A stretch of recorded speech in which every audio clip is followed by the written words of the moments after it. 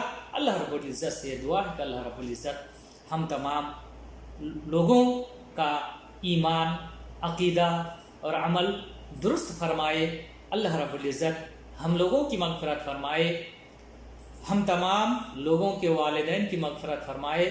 اللہ رب العزت اس دنیا سے جتنے بھی مومنین گزر گئے ہیں قبروں میں ان کا کیا حال ہے تو ہی بہتر جانتا ہے، ان تمام لوگوں کی مغفرت فرما اور ان تمام لوگوں کو جنت الفردوس میں جگہ عطا فرما۔ اللہ رب العزت اس دنیا میں جب ہم لوگوں کو وفات دے تو ہماری وفات خیر کے ساتھ ہو اور ہمارا خاتمہ بالخیر ہو اور ہماری زبان کا آخری کلمہ توحید لا الہ الا اللہ ہو۔ وصلی اللہ علی نبینا محمد وعلی آلہ وصحبہ اجمعین وجزاکم اللہ خیرا۔